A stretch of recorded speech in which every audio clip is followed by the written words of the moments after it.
Nagbabalik na naman ang inyong tagapaglingkod ng mga balita at pawang katotohanan lamang. Naging mainit nga na usapin sa mundo ng social media. Talaga naman na nabuking ang sabuatan nga ni Lisa Tanas ang matataas na opisyales para dayain nga ang mga tayaan. Dito nga natin makikita na talagang lulong na ang ating mga kababayan. Ngunit talagang hindi nila alam na pinagkakaisan pala sila ng matataas na mga opisyales. Dahil kung titignan at pag-aaralan natin, lahat ng nananalo ay halos kamag-anak nga ni Lisa Tanas. Dito nga natin mapapatunayan na talagang pinagloloko na lang ang taong bayan. Ngunit maraming bulag pa rin sa katotohanan na hindi nga nila nakikita at sayang lamang ang kanilang mga pera.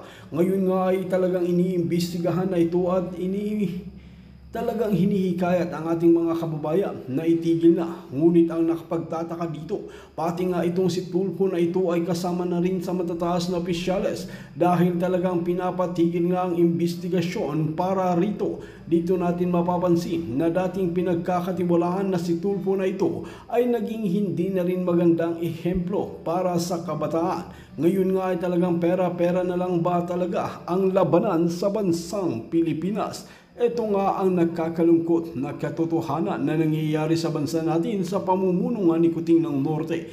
Kaya naman dapat maalis ang mga kurap na mga opisyales sa ating pamahalaan at hindi na muli sila makakaupo pa. Wal mga kaibigan, para nga sa karagdagang impormasyon, panoorin nga natin ang buong video. At kung bago ka pa lamang sa aking channel, huwag kalimutan i-click ang subscribe button at notification bell para lagi kang updated sa ating mga bagong video. At para sa solid viewers natin dyan, maraming salamat sa walang sawang pagsuporta.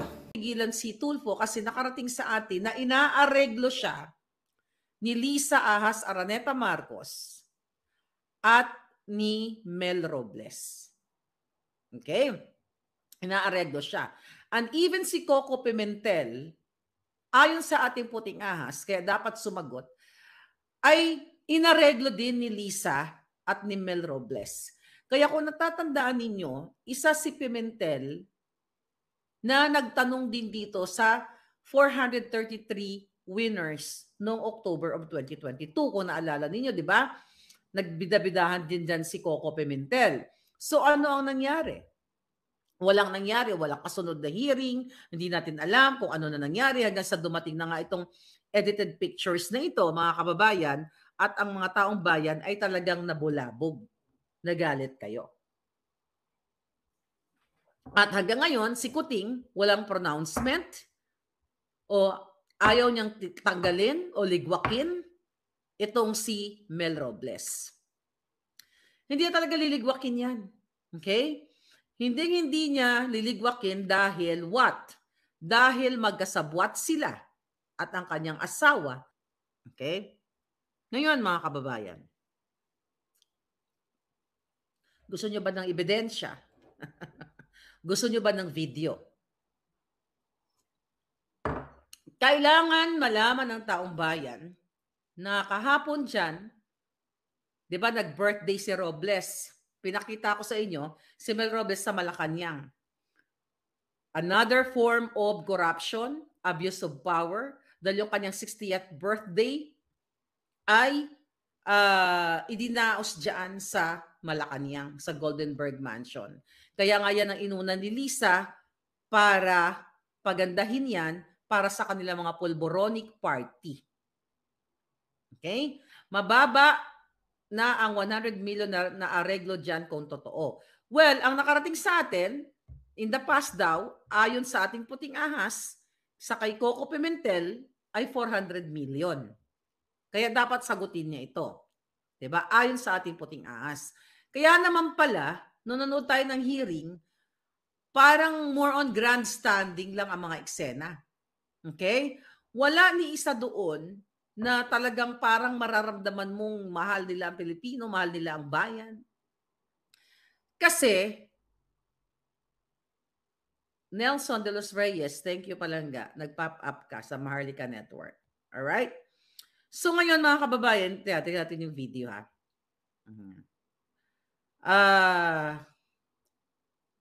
Ready natin yung video natin. By the way, batiin natin si Mami Paz. Okay? Friend ni Raimi. Thank you, Mami Pas, for watching every vlog. Okay? So ngayon, balik tayo, mga palangga. Kaya nga ngayon, ang ginagawa ng kampo ni Tambaluslos, mga kaibigan, ay attack ng attack sa sa Duterte, 'di ba? Kay Sara, kay Pangulong Duterte, okay? Pero itong nangyayari sa PCSO, wala silang pakialam. Kasi magkakasabwat sila lahat. Bago pa nagkaroon ng hearing, 'di ba? Sinabi ko sa inyo na yung Pacific Online System, okay? Ay hindi naman talaga dapat siya ang manalo din sa bidding. Yung Pacific Online System, siya yung in charge doon sa mga technical side, okay, ng gaming, ng loto. So, doon sa part na yon, sinabi ko sa inyo na ang nasa likod nun ay mga pamangkin ni Lisa na si Martin na naman, Martin at Mark Ledesma, sa Ledesma side. Actually, inaantay ko lang yung pwede nating ipakita pang mga dokumento na napagpapatunay na itong Pacific Online System na ito ay hindi qualified, okay, para mag-provide ng serbisyo sa PCSO. It just so happened na tinakot ng mga Ledesma na pamangkin ni Lisa Smugs, okay, mga palangga, ang ibang mga bidders din. Ano ang nangyari dito, pang palangga? Kaya in-award dito sa Pacific Online System Corporation na ito, mga kababayan, dahil nga sabi ko, magkakasabwat si Lisa, ang kanyang mga kamag-anak, at ang ginagawa o ginawa nila, yung winning bidder talaga na qualified to provide that services sa PCSO, ito po ang wika ng mga pamangkin ni Lisa na si Martin and Mark Ledesma. Okay? Anong gusto nyo? To back out or else we will tell Tita Lisa. See? So, ibig sabihin, demonyo talaga. Well, hindi ibig sabihin. Alam nyo na si Lisa ay punot dulo ng lahat ng kademonyohan sa Pilipinas. At alam ni Senator Amy Marcos na kanyang waka ng inang insecuristang sister-in-law ay demonyo nagpapahirap sa bawat Pilipino. At magkakasabwat si Lisa, si Mel Robles at mga pamangkin niya, lahat mga inayupak na yan para budulin kayong lahat na tumataya sa loto at lahat ng mga Pilipino. Kaya panawagan ko, wag na kayong tumaya sa loto. Dahil sa susunod na ipapakita ko sa inyong video, okay? Sabi ni Magis Tomasis, bakit si Jinggoy lang makukulong sa bribery? Let's talk about Jinggoy later on. Let's focus to the target right now. Target din natin yan, but not right now. Not on this vlog. Okay? Ito na, ready na ba kayo? Okay?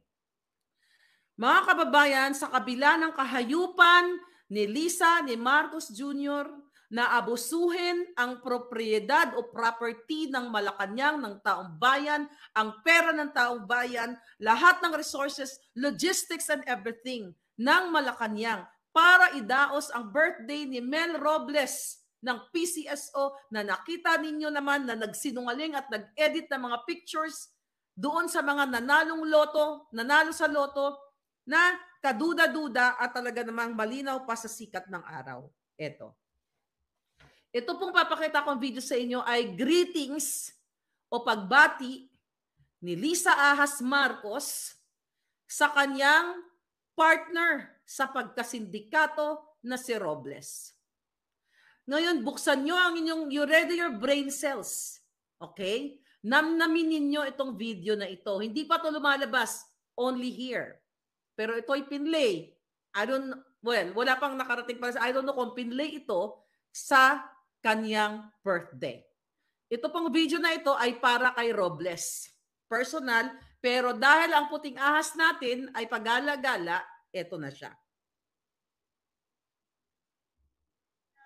Or should I say million? Andali. Ulitin natin. Okay. Lakas ako lang. Hi, Mel. Or should I say Melionario? Just wanted to wish you a happy 60th birthday. Naku, senior citizen ka na, ha? Dapat magpapayat ka na to be as sexy as Shay. We love you, Mel. I wish you all the best today and for the next 60th year.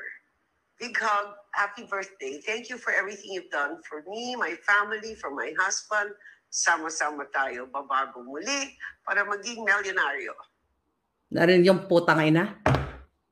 Para maging milyonaryo. Mamaya patugtog natin, papaplay natin ulit. Narinig ninyo? Ano ang pakiramdam nyo ngayon? Ito, sinulat ko. Ang sabi niya, hi Mel. Okay, what should I say? Milyonaryo, happy birthday. What should I say? Milyonaryo. Nako, sabi niya, senior citizen ka na. Dapat magpapayat ka na. Di ba? To be as sexy as she. Yung asawa niyang pinakita ko sa inyo nakaraan na nag-shopping sa Beverly Hills, sa Las Vegas, na kung saan na bumili ng bahay with 2022 pa lang.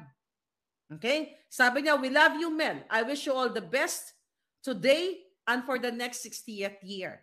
Kung aabutin pa kayo mga putang ina ninyo. Big hug. Okay? Kasabwat nitong hayop na ito. Happy birthday. Thank you for everything you've done for me. Para sa kanya. Di ba? Ulit-ulit kong sinabi sa inyo, the moment pa lang na inupo ito, sabi ko, magnanakaw yan. At dodorobohin nila yung loto dahil si Mel Robles ay lumaman sa pagnanakaw dyan lang sa LRTA nung siya ay nandiyan nung mga nakaraang administrasyon. Pero eto, sabi ni Lisa, my family for my, thank you for everything you've done for me, my family for my husband, sama-sama tayong babangon muli para maging milyonaryo. Anong ibig sabihin yan mga kababayan? Subconsciously, di ba tayong mga tao, yung mga ginagawa natin na hindi nakikita yung hindi nakikita o hindi nyo nakikita, hindi nakikita, let's say, kunyari, ako, minsan may mga nakakapagsalita ako ng mga bagay, ito yung mga stock knowledge mo minsan, ito yung mga nangyari sa buhay mo, okay? Na subconsciously, sinasabi mo, kasi nandiyan na siya sa brain mo nandiyan lang siya. Nabubuhay lang itong mga mga information, itong mga events sa buhay mo, kapag may mga pangyayari at present times na magko-correlate siya doon. Kaya minsan nabibigkas mo ang mga bagay-bagay na yan. So dito, definitely, subconsciously, sa likod ninyo, sa likod ng camera, sa likod ng kahayupan, di ba? Ni Lisa, sa mga drama nila, kunyari, ganito, ganyan. Tulong-tulong kasinungalingan. Pero ito ang binanggit niya, sa kapapasok lang, mga kababayan, I have to play it again. And you analyze, namnamin nyo ang kakayupan, kaputahan itong babaeng ito at pagnanakaw sa taong bayan. Ulitin natin ulit sa kapapasok lang. Ready nyo na, record nyo na para ma-share nyo. Dali. Milyonaryo. Dali. Mel, or should Hi, Mel. Or should I say Milyonaryo? Just wanted to wish you a happy 60th birthday. Naku, senior citizen ka na, ha? Dapat magpapayat ka na to be as sexy as Shay. We love you, Mel. I wish you all the best today and for the next 60th year. Big hug. Happy birthday. Thank you for everything you've done for me, my family, for my husband. Sama-sama tayo, babago muli para maging milyonaryo. Sama-sama tayong babangon muli para maging milyonaryo. So, ibig sabihin, mga kababayan, talagang itong hayop na ito, inuutusan, magkasabwat sila, yung talagang intention nila para kunin ang pera ng PCSO. Sa PCSO pa lang. Diba ang PCSO is charity institution? Na kung matino itong hayop na itong babaeng ito, ano ang sasabihin mo sa greetings? Mel, maraming salamat dahil naging maganda ang PCSO. Marami tayong natulungan. Marami tayong natulungan ng mga may sakit, nakapagpatayo tayo ng mga ganito. Salamat dahil bumangon ang buhay ng mga Pilipino. Narinig nyo, sama-sama tayong muli para maging milyonaryo.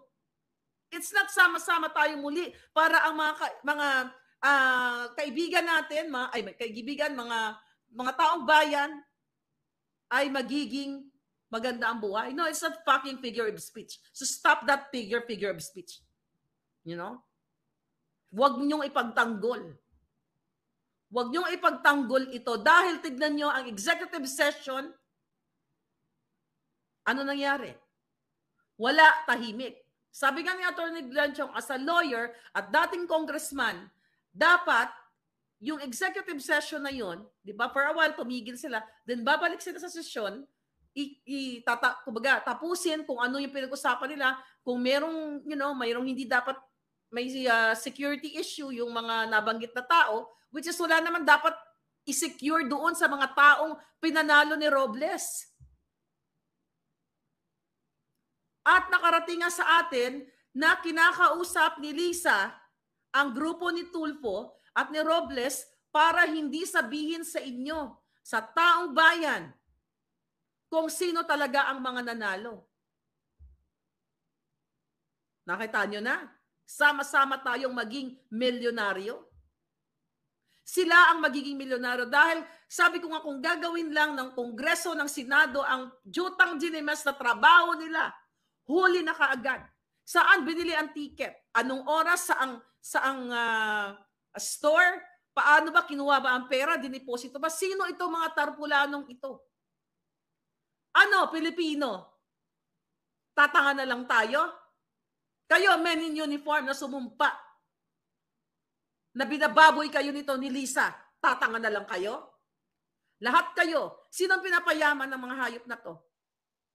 Ang mga smuggler, ang mga sindikato. Tapos ngayon, kumusta ang mga Pilipino, mga OFW, na patuloy na sa ibang bansa, napapatay, nagagasa, at kung ano-ano mga nangyayari sa kanila. Pero ang taxpayers money, ang remittance money, ninanakaw ng mga buwakan ng inang to. Pati pamilya sama-sama muli para maging milyonaryo. Ang kapal na mukha, sabi nila Lane Pobres. Walang hiya talaga, hindi niya to in-expect na lalabas to. Actually, sa akin pa yung greetings ni Kuting din. Pero kasi walang kwenta. Bangag din. Pakita na natin. Just to, prove a point, mga palangga. Sabi ni Hongbao, death penalty. Please, parang awa nyo na. Luletsky, thank you. Ang kapal na mukha mo, Lisa Budlat, sabi nga nun. Ito pa ang greetings ni Kuting.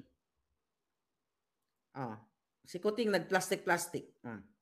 Delikado na itong pagbatik. Ayan, sabi niya. Nga po, delikado na itong pagbatik ko. Mukhang 60th birthday na ang ating mabuting kaibigan. But Mel, happy birthday. And you really have been an asset to us and all the work that we have been trying to achieve. And mabuti naman, it's good to have somebody who has common sense. At alam mo naman, kung minsan asset. Mga kasama natin, masyadong malayo ang pag-iisip. Mabuti, may isa tayong kausap, kagaya mo, na nangunawaan ang buhay ng pangkaraniwan na Pilipino and continue to work for the betterment of that life. Julul. Okay, asset daw si Mel. At what? May common sense. May common sense pagdating sa pagnanakaw. So ngayon, Lisa, nagulat ka paano napunta sa akin yung video. Yan, mapraning ka na naman. Mabangag ka na naman. Okay? Sobra, sabi ni Star Gemini. So ngayon, mga palangga, sabi ni Jennifer Acosta, saan banda ang asset? Yes. Saan banda ang asset dito, mga palangga? So nakita nyo na yung video na wala talaga sa intensyon nila na magsilbi. Kundi ang intensyon nila, sama-sama silang maging milyonaryo. Kasi kung ang intensyon niya, dapat ang bukang bibig nila, kay ni Lisa, ay para sa mga taong bayan, sa mga kababayan, na bigyan ng tulong. Di ba? Naalala nyo nung pumunta yung jutang gininimis na babaeng yan sa Bataan? Bataan ba yon? Na nagpakitang gila siya doon sa kanyang project na ano yung bus niya na galing sa PCSO. Anong pinamigay niya doon? 150 sacks na bigas, ba? 150 sacks, tapos mga tuli-tuli, mga drama-drama. Sabi ko nga sa inyo noon, malaki pa ang kanyang logistics, ang kanyang entourage, ginastos sa entourage niya dun sa ipinamigay na mga bote-bote na mga tubig. Sabi ni Alicia Bitayin talaga, okay? Nakipagbardago lang ako ng eleksyon, sabi ni John Kalagi. Dapat may death penalty, sama-sama silang ibaon, sabi ni Aida. Sama-sama kayo sa impyerno, sabi ni Julian Yap. Malapit na ang Polboronic State ni Marcos. Sana yung kay Tulfo, hindi nilabas yung mga sinasabi nila ang totoong nangyari sa lottery. Ngayon, ito nga, yung challenge to Tulfo. Ngayon, Tulfo, nakarating sa amin sa puting ahas na ikaw ay nagpapaareglo kay Lisa. Kaya ba hanggang ngayon, wala pa rin ikaw update sa taong bayan? Kung ito ay natapos mo ng paimbestigahan, bakit hindi mo diniretsyong kasuhan na sa ombudsman? Bakit nagpakitang gilas pa kunyari doon sa, kunyari ginigisa-gisa mo si Mel? Bakit? Dahil ayon sa puting ahas, nagpapapresyo ka? Magkano? Ikaw, Coco Pimentel, 400 million? Magkano kay Tulfo? 1 billion? Kasi kung kaya nilang magpatama ng 1.7 billion in less than a month, pwede bigyan ng tigi 1 billion. Si Tulfo, si Pimentel, o kung sino pa doon, kasapi doon sa hearing na yon at iba pa, ng tigi 1 billion para hindi ibukelya si Robles kung sino-sino yung mga tao doon na pinanalo nila. At kung sino yung, sabi ko nga, there's no such thing as persona o warm body na tumanggap ng checking ipinakita nila na nagba-viral sa social media. Dahil wala naman talagang nag-claim ng checking. Kundi yun ay ninakaw nila sa clothing company. So ngayon, kung totoo si Tulfo, Senator Tulfo, para gipitin itong not gipitin actually, ipakita sa taong bayan, dahil ang yabang mo doon nasabi mo, DICT, BNBI, lahat ipapatawag mo, napaimbestigahan mo na pala Pati yung Pacific Online System. Napaimbestigahan mo na at nalaman mo na kung sino, bakit hindi mo pa in-expose sa taong bayan na wala naman talagang mananaya sa loto kundi ang grupo ni Lisa, ni Robles, ni Marcos Jr. at lahat ng mga buwaka ng inang pinapatay dahan-dahan ang kinabukasan ng mga Pilipino. Sabi ni Jojo Maring, nabudol talaga tayo. Sana ipakalat. You just, kunin nyo. Share, i-share ko sa inyo mamaya, yung mga palangga ko dyan na nagbablog, i-share ko sa inyo mamaya itong video na to. Sikat na sikat si Tulfo. Okay? Malalaglag. Ang sabi nun? Pakitang gila sa Senado. Baka doon, malaglag. Death penalty para kay BBM Tambalusos, Liza Robles, sabi ni Idol Chris. Kaya nga kayo. Oh my God. Sino pa papanawagan natin? Halos lahat sa Senado at Kongreso, mga demonyo. But actually, si Barbers nagsalita. Okay? Congressman Barbers. Okay? Ito, merong sariwang-sariwa. I-share ko sa inyo ang mga video, ikakalat nyo to. Para ipamudmud nyo, dilawan man yan, pinklawan man yan, iskonyan man yan, isalaksak nyo yung video ni Lisa. At nang marinig ng mga kaanak-anakan ninyo, kaapu-apuhan ninyo na itong babaeng ito ay kasabwat dyan sa loto, sa panalo sa loto. Not only that, sa iba pa, sa dami kong ay na-expose sa inyo mga palangga. Nakakalungkot talaga ang ginagawa ng buwaka ng inang to mga palangga. Kahit murahin ko siya ng 600 million, 1 billion na mura, makapal ang mukha nito. Kaya you, military people in uniform, you have to what? Get up, speak up, and pick them up, all of them. Papayagan yung taong bayan tumatangis, walang pambiling bigas, putang ina ninyo. Papayagan nyo na lang na ganon. Kayo ang may power, binigyan kayo ng mandato para i-secure ang kinabukasan ng Pilipino, protektahan. Pero sino pinoprotektahan nyo? Yung Polboronic? Diyan, nagpa-chopper-chopper ang giatay. Nagsalita at least ito si Robert East Barbers para sa resignation ni PCSO, milyonaryo. Sabi nga ni Lisa, milyonaryo. Okay? Nag-agree. Lahat ng sentimiento natin dito, pareho din ang sinasabi ni Barber. Sabi dito, Barber tells sa Manila Bulletin, Barber tells PCO Chief Robles to resign. Okay? Actually, hindi na sabi ko nga sa inyo yesterday, the other day, na hindi niya na kailangan mag-resign. Mismo si Marcos Jr. ang sumibak sa buwaka ng inang yan. Pero hindi sisibakin ni Marcos Jr. dahil si Mel Robles ang nagdadala ng bag na pera, bag sa putang inang kipay ni Lisa Smugs. Hindi pa nakontento dito sa pagdanakaw nila sa smuggling, sa pulburon, pagkipagsabuatan kay Sayarot, at dito sa smuggling business kay Michael Ma. Lahat uubusin ni Lisa Marcos ang dugo nyo. Pati kayong men in uniform, mga kapulisan, mga AFP. Uubusin niya lahat ang pera ng Pilipino. Kaya anong ginagawa nyo? Tangina. Walang konsensya. Walang awa. Paano magkakaroon ng awa ang bangag at ang naisip lamang nila kung paano sila lumaklak ng pulburon at hakutin ang pera at magpa-social climber, mag-around the world at magnood ng concert, magpa-fireworks dyan sa Malacanang. Ano sabi ni Barbers dito? Public office is a public trust. Bullshit. Alam namin yan. Kaya nga sabi ko, bago-baguhin yung konstitusyon yan, cha-cha-cha-cha na yan, linisin kayong lahat. Okay, I will give you the benefit of the doubt, Barbers, if you're really true to yourself and true to your family, true to your country. Sabi mo, when people have lost their trust in you, delikadesa, at the very least, should drive you to resign. Kaya nga ako nagagalit dito, Barbers, 2022, October of 2022, may nanalo ng 433 winners. Bakit ngayon ka lang lumabas? Even si Senator Amy, bakit ngayon kayo nagsilabasan? Nasasabi ni Amy na pang Guinness Book of Record. But at least hindi pa rin huli. Ipakita nyo na talagang kayo ay totoo dito sa mga pinagnangak-ngak ninyo. Oh, sabi ni Barbers, was there a need to publish the pictures of the winning bettors?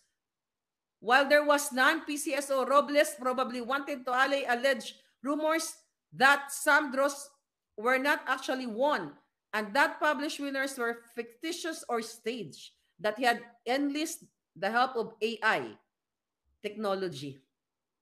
Okay? Alam na ng taong bayan to. Kahit ano pang gawin nyo, mga explica, tanginan nyo lahat. Alam nyo na si Lisa ang punot dulo. Bakit kayo takot sa isang bansot? Sa isang putot, mudlo, bangag. Tangay na takot kayo sa hinayupak na yan. Wala namang power yan. Inaagaw niya lang sa asawa niyang under